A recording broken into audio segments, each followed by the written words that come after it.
Olá, bem-vindos à aula 6 do nosso curso. Hoje, então, nós vamos continuar aprendendo a contar estados, né? Então, o que nós fizemos na aula passada, que foi o início de preparar os sistemas para estudar mecânica estatística, nós vimos o seguinte: nós vimos que a gente precisa especificar os estados microscópicos do sistema, ou seja, achar aquela função ômega, certo? E eu estou tentando achar... Bom, e aí a gente precisa estabelecer um postulado estatístico. Então, no caso, nós estamos agora trabalhando numa situação de energia constante, procurando problemas em que a gente fixa a energia. A energia é um dos parâmetros que a gente controla. Então a gente considera energia constante. E isso leva a uma hipótese simplificadora, que é que as probabilidades dos estados que satisfazem a esta condição têm probabilidades iguais.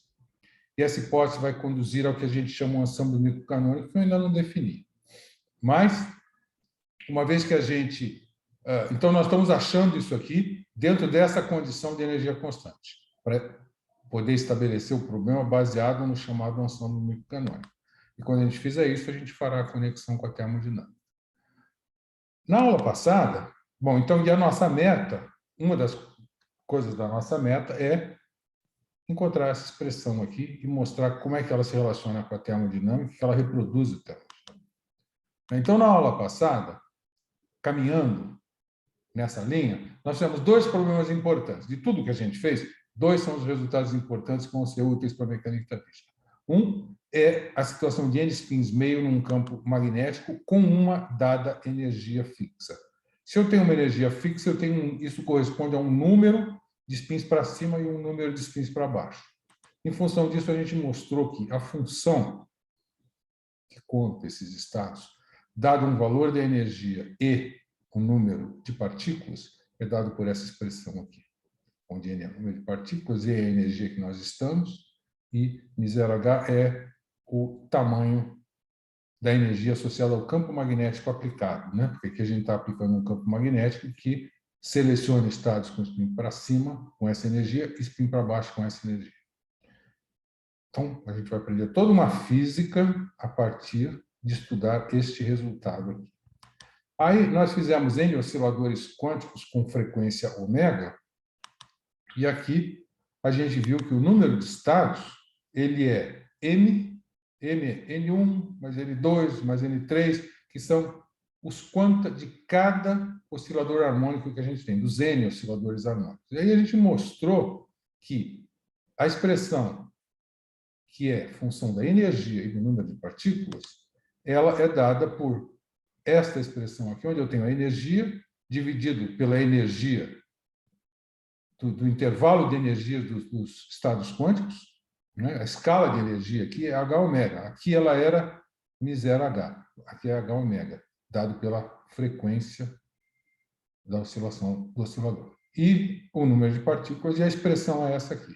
Então, de posse dessas duas coisas aqui, desses dois resultados, nós vamos poder fazer toda a mecânica estatística do problema de spins e toda a estatística do problema dos osciladores harmônicos, que vem a explicar o calor específico de sólidos. Problemas quânticos. Agora vamos voltar no tempo, né? E nós vamos estudar o sistema clássico. Eu vou estudar um gás clássico de partículas não interagentes, que é o gás ideal. Né? O gás que, em termodinâmica, tem uma equação de estado PV igual a NR, N Boltzmann T. Dependendo do N, pode ser NRT. Então, o gás ele tem um número de partículas, um volume e uma energia. Então, a gente escreve NVE. Então, quando eu faço uma descrição em mecânica estatística NVE, isso é uma descrição onde a energia é constante, o volume é constante, o número de partículas é constante.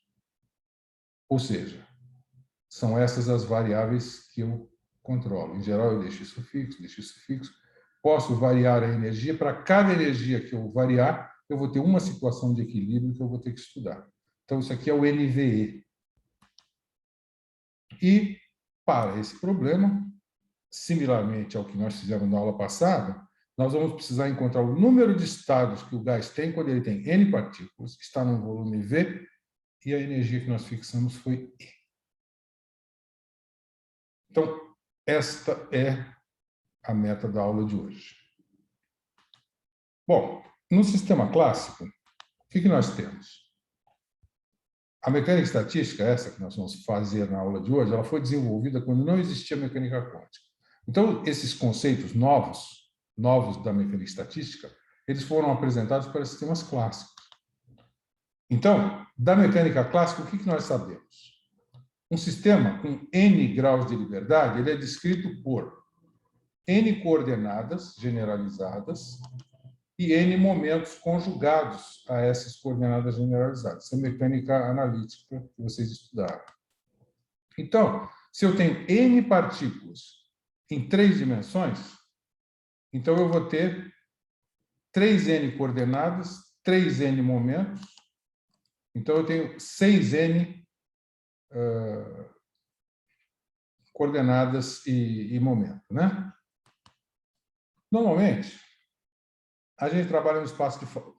Para fazer essas coisas em mecânica clássica, trabalha-se no espaço de fase. O espaço de fase, eu antecipei para vocês na primeira aula, é um espaço onde você coloca a coordenada aqui e a coordenada da partícula e aqui o momento da partícula. Então, uma partícula em uma dimensão, ela tem uma coordenada que a gente mede e um momento associado. Então, o estado dessa partícula corresponde a um ponto PQ, aqui no nosso diagrama, né? Só que eu fiz um quadradinho, porque, como isso aqui é contínuo, é chato trabalhar no contínuo, então o que a gente faz é trabalhar numa vizinhança do contínuo. Então, eu faço um olhar aqui, em que eu olho ΔQ, ΔP, em torno dessa partícula, e isso aqui, então, vai me dar, todas essas caixinhas, vai me dar a cobertura do espaço todo, né?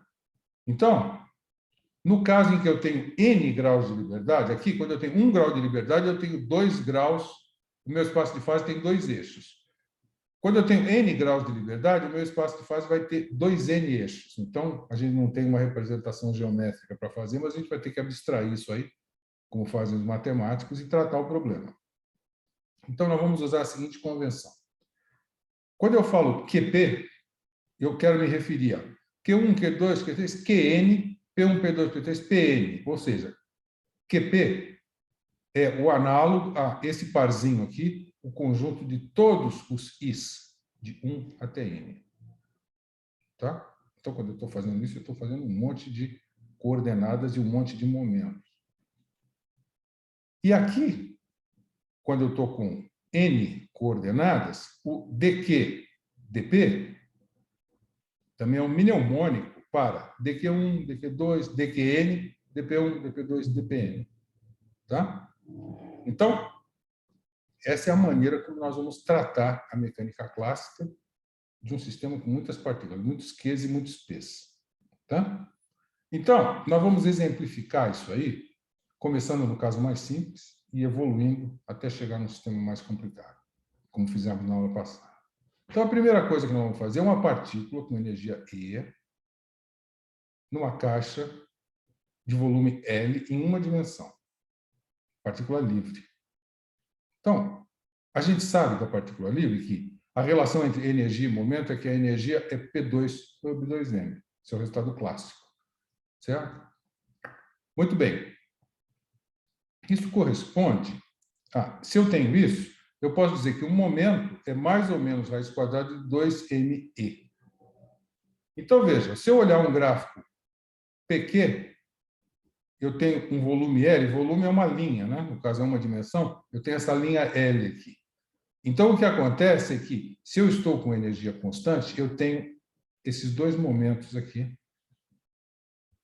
que são 2me raiz quadrada e menos 2me raiz quadrada.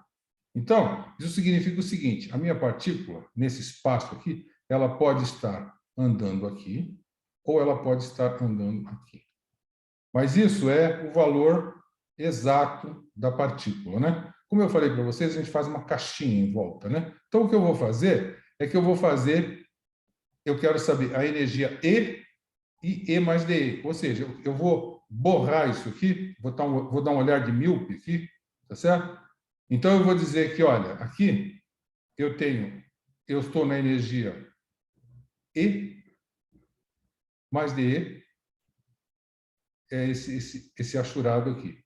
E a mesma coisa aqui para esse valor da energia. Tá? Então, o que nós queremos é o seguinte: para eu ter esse borrado aqui, eu estou fazendo a incerteza na coordenada Q. Eu obtenho a incerteza na coordenada Q fazendo uma variação dessa expressão. Então, se eu faço a variação de P é a variação da raiz quadrada de E, que dá 1 sobre E, né? 2M1 sobre E, delta E. Tá? Então, esse é o delta P. Aí, se eu olho este problema aqui, veja, a área que esse problema pode acessar, a partícula pode acessar toda essa área e toda essa área. E eu quero saber quanto que é toda essa área. Isso aqui é ΔP, que eu acabei de calcular. Eu tenho ΔP aqui, tenho ΔP aqui. Então, essa área toda é L multiplicado por ΔP, duas vezes. Então, a área, quer dizer, o volume, né, no espaço de fases, ele é 2 vezes L ΔP. Né? É L 2 vezes ΔP.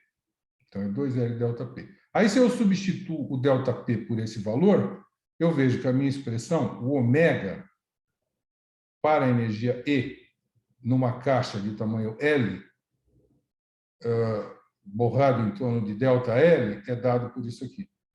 Então, este é o número que eu quero. Eu já achei direto a área aqui. Tá certo? Então, isso aqui é o nosso problema. A solução do nosso problema. Isso aqui é o número de estados para uma partícula em uma dimensão. Que espaço de fases ele ocupa?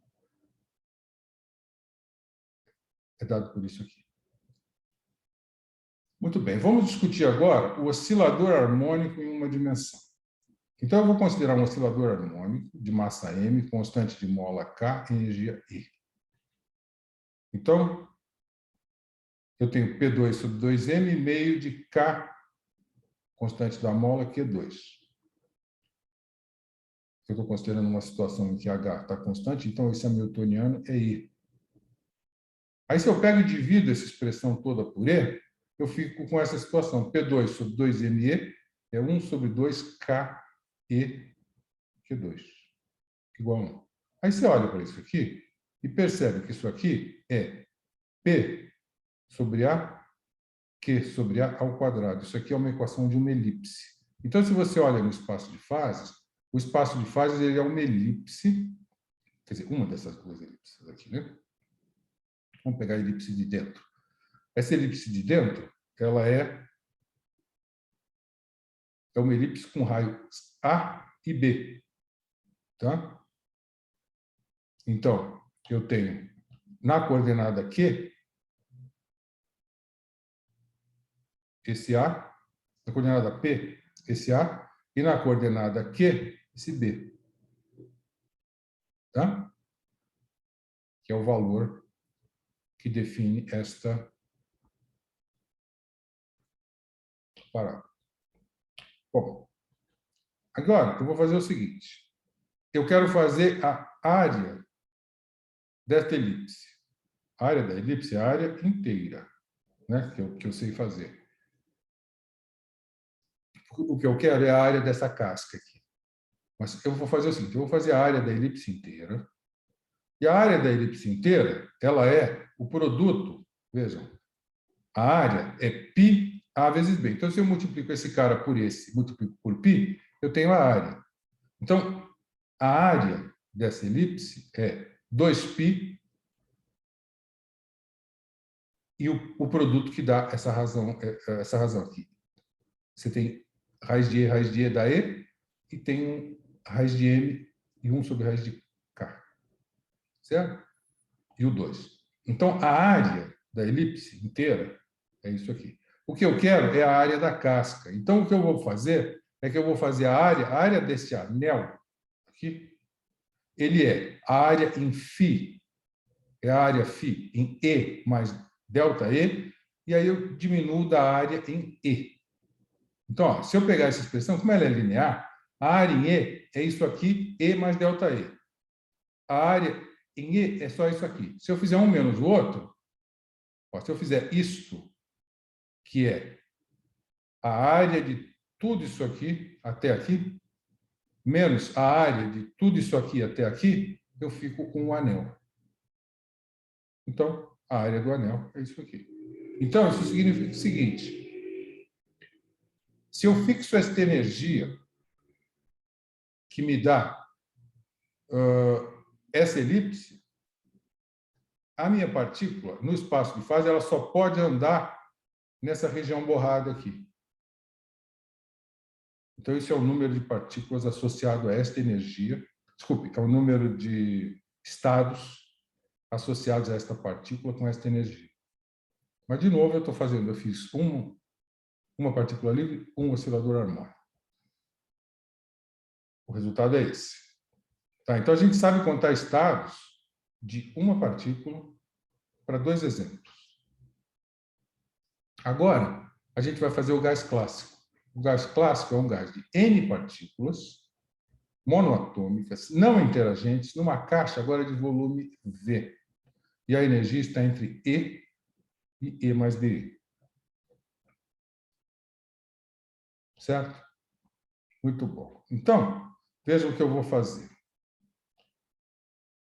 As coordenadas das partículas do gás, elas são livres e elas podem visitar qualquer ponto do volume da caixa. Porque são partículas livres. Quando a gente quiser pôr interação, aí vai sofisticar o problema. Por enquanto, não tem interação. Então, as partículas elas podem viajar em qualquer lugar da caixa. Os momentos, eles podem variar de menos infinito a mais infinito, contanto que a soma de todos os momentos esteja entre E e E mais DE. Delta E. Então, o que nós queremos é encontrar o ômega, o número de estados, para a energia E entre E e E mais delta E, quando eu estou com energia E, volume V e número de partículas N. Então, a pergunta é, como é que a gente faz esse problema? Bom, o que eu tenho que fazer é que este número aqui é eu considerar o passeio das partículas por todo lugar que ela pode passear. No caso aqui é o volume V. Então, a partícula 1, eu tenho que integrar isso no volume V, né? Eu tenho que integrar no volume V para cada uma das partículas, e eu tenho que integrar nos momentos, e nos momentos eu integro de menos infinito a mais infinito. Só que tudo isso aqui tem um vínculo. Os momentos, a integral dos momentos tem que satisfazer que a soma de P1 ao quadrado, que a gente viu lá no início, né, partícula livre. Eu tenho a partícula 1, P1 ao quadrado, a partícula 2, P2 ao quadrado, Pn ao quadrado. A soma de todos esses quadrados é 2me, porque a energia é isso aqui dividido por 2m, cada um dividido por 2m. Então, a soma de todos os momentos de todas as partículas está presa a uma energia que é 2me e 2me mais ΔE. 2me mais ΔE. Tá? Então, essa aqui é a conta que a gente tem que fazer. Como eu falei para vocês, as partículas são livres, então ela pode andar em todo o espaço, não tem restrição nenhuma. Então, essa integral aqui é simplesmente a integral de D3R no volume, isso dá o volume quando eu integro a partícula 1. Quando eu integro a 2 dá volume, então isso aqui vai dar um volume a N, porque são N partículas. Então, a parte das coordenadas é trivial e contribui com o VAN para o nosso problema. E sobraram as integrais dos momentos, que têm que ser satisfeitas, presas a este vínculo aqui. Então, a nossa função número de estados é VAN e as integrais de momento. Integrais de momento com o vínculo, que é esse aqui. soma de todos os momentos tem que dar a energia que eu estou trabalhando. Isso vai fazer com que, de todo o espaço de fase, essa partícula só vai poder andar numa certa região. Essas partículas. Certo? Então, como é que a gente faz para resolver esse problema?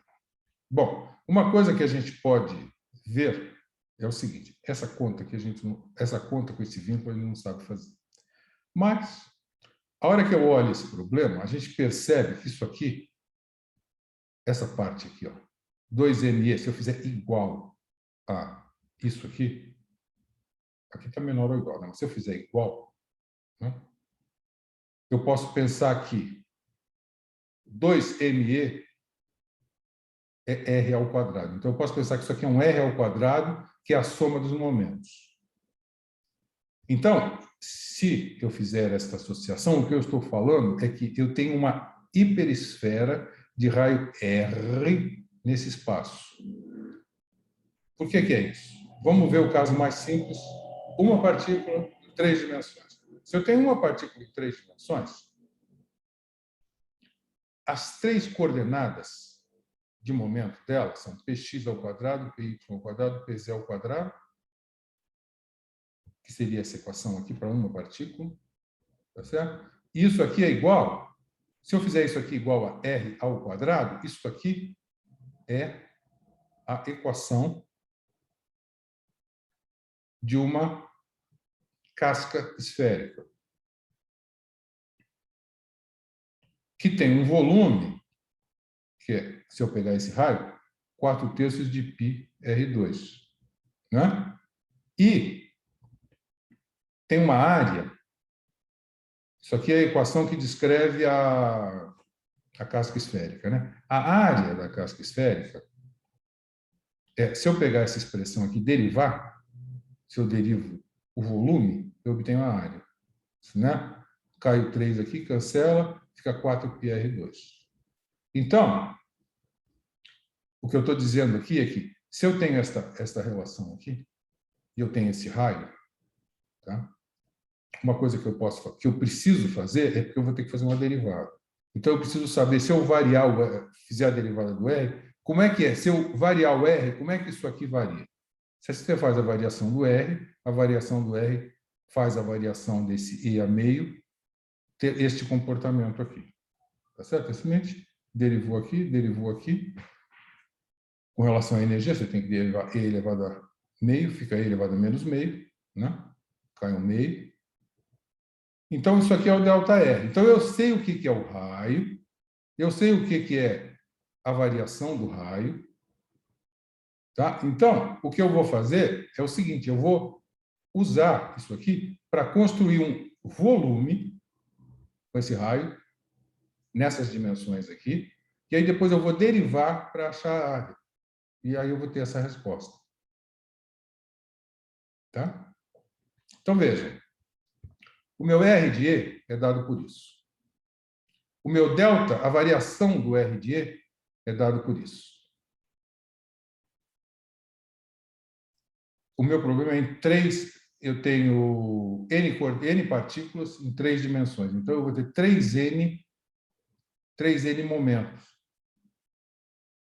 Certo? Eu vou tratar isso com N pequeno, só para não ficar carregando 3N por enquanto. N pequeno. Mas aí, se eu tenho 3N e eu pego esse raio, o volume da hiperesfera, por analogia ao que eu fiz lá, né? Se esse é o N, quando o N era 3, eu fazia R a 3. Eu tenho esse raio, eu vou fazer R a N. Então, o volume da minha hiperesfera, ele é uma constante, R elevado a N. E aí, se eu fizer a variação disso aqui agora, a variação de φn, eu vou obter o seguinte, a variação é fazer a derivada e multiplicar por ΔR. Se eu faço a derivada disso, o R a N, cai um N aqui e fica R a N menos 1. Então, se isso aqui é o volume da hiperesfera, ao fazer a variação, eu obtive a superfície da hiperesfera, da mesma maneira que eu peguei o volume da esfera em 3 dimensões, derivei e achei a área. O que eu quero é a área dessa hiperesfera. Então, é o seguinte, se eu tenho uma partícula livre, eu estou numa hiperesfera em 3n dimensões, que é esse n pequenininho aí. Tá? Então, a resposta do meu problema está aqui. A única coisa que eu preciso é substituir o R aqui, substituir o N por 3N e substituir o ΔR aqui. Se eu faço essas três substituições, substituo o N aqui, substituo o N aqui, substituo o R, substituo o ΔR por essas expressões, eu acabo com a expressão em termos da energia. Isso é um resultado simples fazer essa substituição. E aí, esse aqui é o φn. Então, enquanto eu fiz o φn, eu não pus o VAN, né? Agora que eu consegui o que eu queria, a parte que eu precisava, a parte dos momentos, o resultado todo que eu quero, ele é C, é uma constante, V elevado a N, que a gente já tinha resolvido, e a integral, que eu não sabia resolver na imagem anterior, por esse artifício aqui, eu obtive que ela é E elevado a 3N sobre 2 menos 1, ΔI. Tá? Então, nós resolvemos. Isso aqui é o número de estados, isso é uma hiperesfera, no espaço 3n dimensões, certo? E isso é função de EVN, isso conta o número de estados que eu tenho para n partículas, os estados que são possíveis de serem visitados nessa hiperesfera, é dado por essa função aqui. Tá? Então, você vê uma coisa importante aqui, é que o ômega de E ele é proporcional à energia a uma potência, e essa potência está ligada a um número de graus de liberdade. O alfa aqui, ele é proporcional ao número de graus de liberdade do nosso problema. Tá certo? Isso aí vai ter consequências importantes quando a gente for estudar esse problema. Mas, de novo, da mesma maneira que eu fiz aqueles dois problemas da aula passada para a gente, agora a gente, da mesma maneira que lá eu tenho o ômega para os spins, o ômega para os osciladores harmônicos, aqui eu tenho o ômega para o gás ideal. Tá? Com esse resultado aqui, eu vou conseguir provar todas as relações termodinâmicas do gás ideal numa próxima aula. Porque, por enquanto, a gente está simplesmente achando esses números aqui. Esses números vão ser fundamentais para resolver vários problemas. Então, primeiro eu acho esses números, aí depois a gente vai voltar e fazer a física de cada um desses problemas. Certo? Muito bem. Então, a pergunta é: por que esse ômega é importante? Por que esse ômega é importante? A grandeza ômega, ela corresponde ao número de estados clássicos dentro de uma hipersuperfície de energia E. Certo? Agora, todos os estados eles são equiprováveis. Então, isso significa o seguinte: se eu estou com energia constante, eu posso dizer, se todos os estados são equiprováveis, se eu fizer 1 sobre o número de estados, isso me dá essa grandeza aqui, que a gente pode pensar que é a probabilidade do estado acontecer. Isso aqui é o análogo a você joga o dado tem 6 estados, né? Então, o número de estados é 6. O ρ é 1/6, certo? O número de estados do nosso dado, né? Então, o ρ ele está ligado à probabilidade de eu encontrar os meus estados, como depois a gente vai ver. Então, o importante é achar esse cara, porque se a gente acha esse cara, a gente acha este ρ. Tá? Agora, essa grandeza ρ, ela é uma densidade de pontos no espaço de fase. Essa densidade aqui, esse ρ, ele é uma densidade, isso que a gente vai mostrar, ela é uma densidade, como era o inverso do número de estados, ela é uma densidade dos pontos no espaço de fase. Tá? Então, eu estou lá no espaço de fases. Eu tenho um conjunto de QI, PI, né? Todas as coordenadas, todas as posições. Isso, em princípio, é uma função do tempo. E a gente sabe que se isso aqui é mecânica clássica, essas coordenadas aqui, elas satisfazem as equações de Hamilton da mecânica clássica. Então, a gente sabe que dq, dt, que é q ponto, é a derivada parcial da hamiltoniana com relação ao momento. E dp, dq, que é p ponto, é menos a derivada da hamiltoniana com relação à coordenada. Essas são as equações de movimento. É isso que rege a dinâmica do nosso problema. É só isso que a gente tem para tentar fazer a mecânica estatística, né? Então, isso aqui, o nosso problema de muitas partículas é assim. Uma partícula, ela tem uma posição, 3 coordenadas, né? 3 números que dão a posição, e ela tem 3 números que dão o momento associado a isso aqui. E aí eu tenho todas essas partículas aqui. Então, isso corresponde a Q partículas pontuais, tá? Este conjunto aqui é o que a gente chama de QP, que é um ponto no espaço de fases 6Q dimensional. Um ponto. Então, eu tenho um sistema, ele corresponde a um ponto andando no espaço de fase. Eu não consigo descrever esse um ponto andando no espaço de fase. Então, o que nós vamos fazer é que nós vamos fazer um monte de cópias desse sistema e nós vamos estudar esse conjunto de cópias, tá? Então, vejam, no caso de energia E, esses pontos, eles vão ocupar uma região finita do espaço. No caso de partícula livre, é uma hiperesfera. No caso em que eu tenho interação, em que eu tenho outras coisas acontecendo, essa superfície pode se distorcer, ela pode ser uma coisa muito complicada, mas ela é uma superfície no espaço de fase. Não é qualquer lugar do espaço de fase que a sua partícula pode ir. Ela só pode ir nos lugares do espaço de fase que essa energia está permitindo. Isso é uma superfície que pode se deformar, e a gente vai ver essa história da deformação.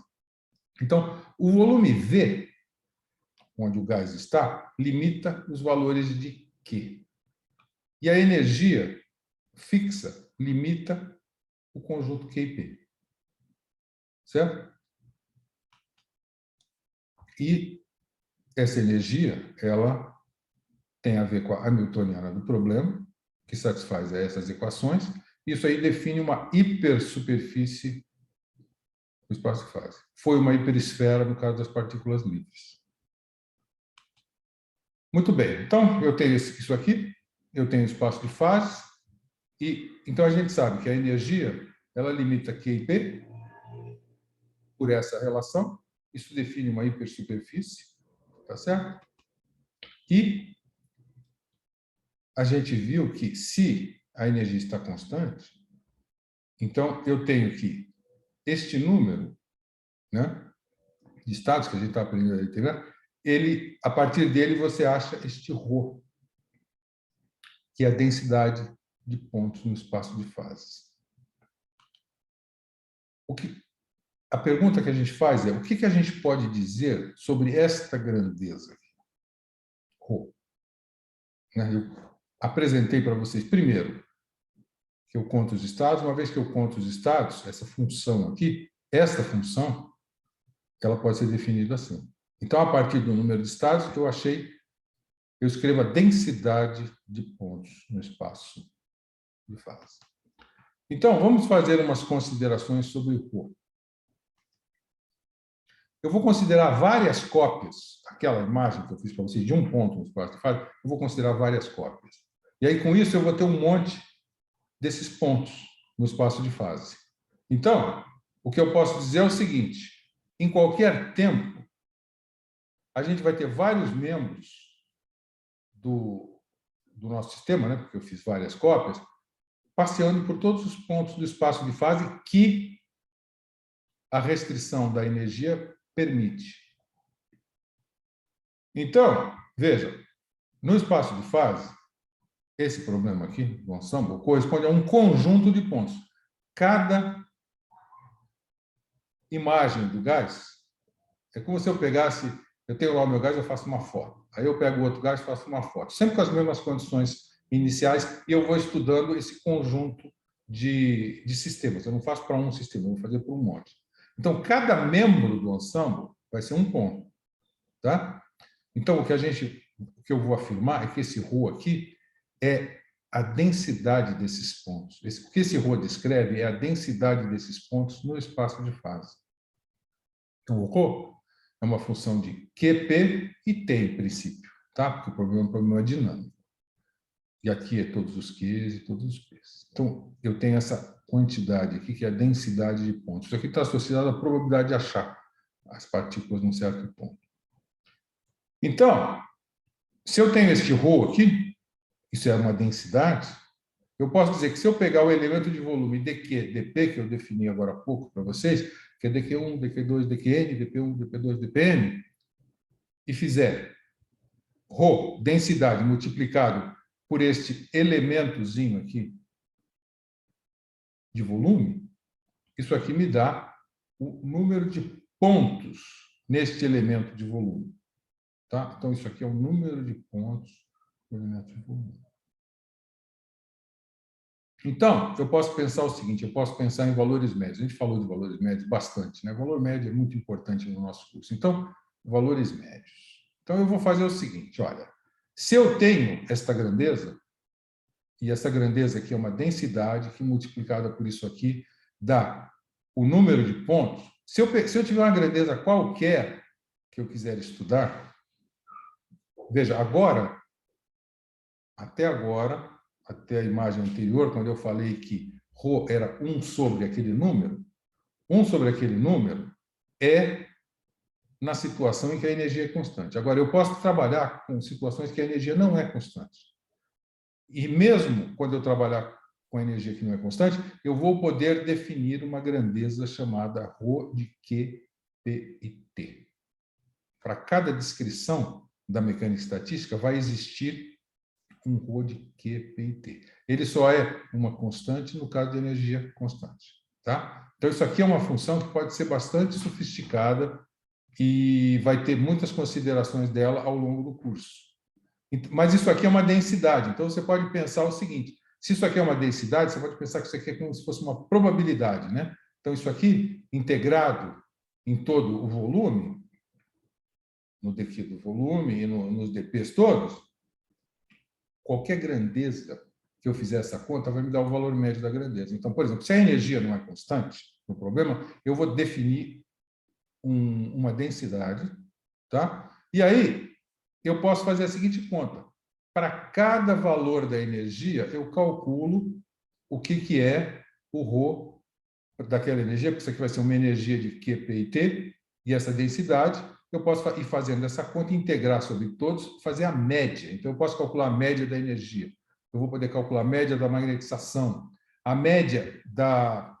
Com energia constante, eu posso calcular a média da posição, o R médio. Eu posso calcular o R médio ao quadrado, tá? E assim por diante. Agora, isso que eu fiz aqui, será que a gente tem certeza que esse ρ aqui é uma densidade normalizada? Não sei. Por causa disso, eu pego e faço também essa integral aqui embaixo, que é a normalização. Mas, se eu tiver um ρ que é normalizado, isso corresponde a dizer que essa integral aqui é igual a 1. Se essa integral for igual a 1, então a primeira coisa que a gente faz é, se eu acho uma densidade, algo como uma densidade, eu vejo se ela está normalizada. Normalizo ela. Né? Faço aquela conta que a gente já fez algumas vezes aqui, normalizo essa grandeza. Aí, tendo a grandeza normalizada, eu satisfiz esta condição. Aí, essa nossa expressão aqui vira... mais uma coisa. Bom, essa nossa expressão vira essa expressão. Ou seja, isso aqui é 1. Eu só tenho essa parte de cima aqui. Só que eu vou considerar o seguinte, a gente viu que nós vamos trabalhar em situações de equilíbrio. Então, em situações de equilíbrio, o ρ de Q, P e T, a derivada parcial com relação ao tempo, tem que ser zero. Ele não pode depender explicitamente do tempo. Então, essa condição é uma condição de ensemble estacionário. Então, se isso aqui é um ensemble estacionário, ele não vai depender do T. E aí, essa nossa expressão, primeiro, isso aqui é 1. Segundo, isso aqui agora não depende de T, e eu tenho que o valor médio, que é uma grandeza que não vai agora variar no tempo, é a integral da densidade multiplicado pelo elemento de volume generalizado e multiplicado pela grandeza que você quer calcular. O valor médio da posição, o valor médio da posição ao quadrado, o valor médio da energia, certo? O valor médio do momento magnético, e assim por diante. Então, é importante a gente entender o que é esse cara aqui, porque a gente vai usar ele para fazer médias. Isso aqui é uma coisa muito parecida com as médias que a gente fez, onde a gente tinha uma probabilidade aqui que era discreta, né? Antes a gente trabalhou com probabilidades discretas, depois a gente obteve até uma função lá atrás, uma função da probabilidade contínua para uma dimensão, x, né, que é aquela gaussiana.